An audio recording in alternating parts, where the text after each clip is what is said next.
Tuhan berfirman kepada Musa di padang gurun Sinai pada bulan yang pertama tahun yang kedua sesudah mereka keluar dari tanah Mesir. Orang Israel harus merayakan Paskah pada waktunya.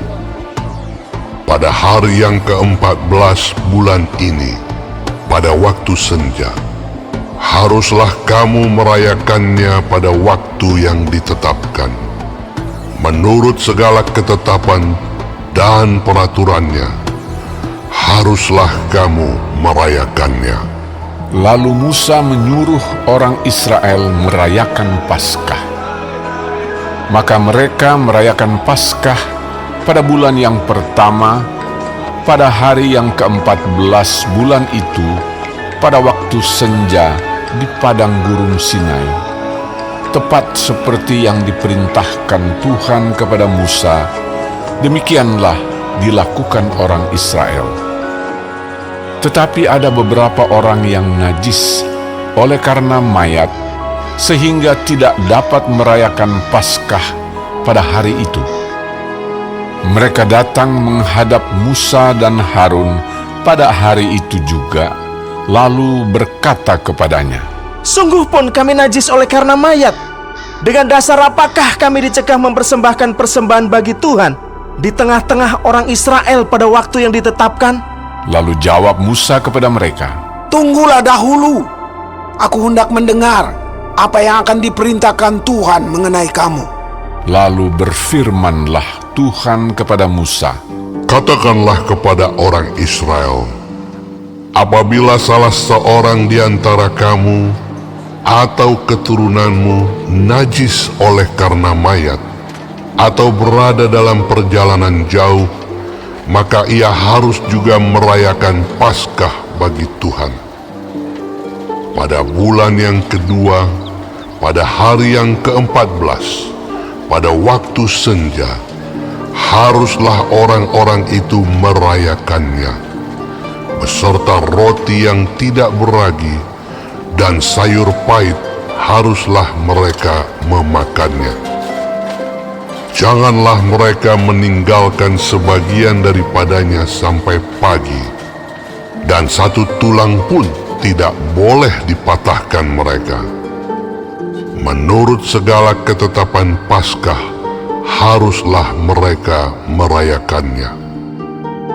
Sebaliknya, orang yang tidak najis dan tidak dalam perjalanan, tetapi lalai merayakan Paskah, orang itu harus dilenyapkan dari antara orang-orang sebangsanya. Sebab ia tidak mempersembahkan persembahan yang kepada Tuhan pada waktunya. Orang itu akan menanggung akibat dosanya. Apabila seorang asing yang telah menetap padamu hendak merayakan Paskah bagi Tuhan, maka haruslah ia merayakannya menurut segala ketetapan dan peraturan Paskah. Satu ketetapan harus berlaku bagi kamu, baik bagi orang asing maupun bagi orang Israel asli. pada hari didirikan kemah suci, maka awan itu menutupi kemah suci, kemah hukum Allah. Dan pada waktu malam sampai pagi, awan itu ada di atas kemah suci, kelihatan seperti api. Demikianlah selalu terjadi.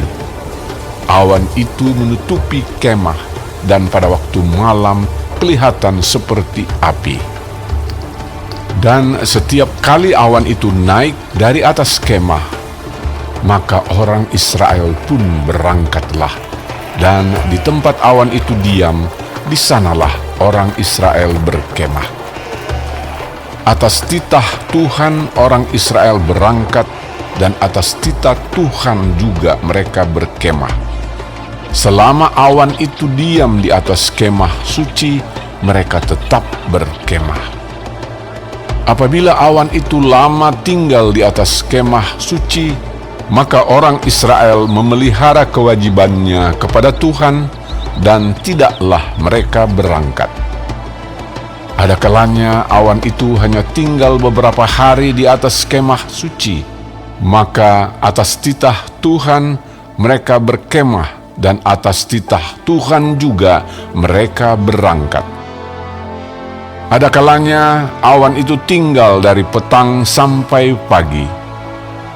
Ketika awan itu naik pada waktu pagi, mereka pun berangkatlah, baik pada waktu siang, baik pada waktu malam. Apabila awan itu naik, mereka pun berangkatlah.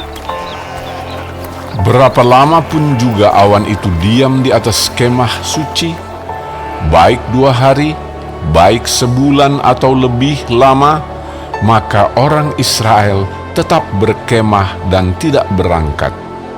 Tetapi apabila awan itu naik, barulah mereka berangkat.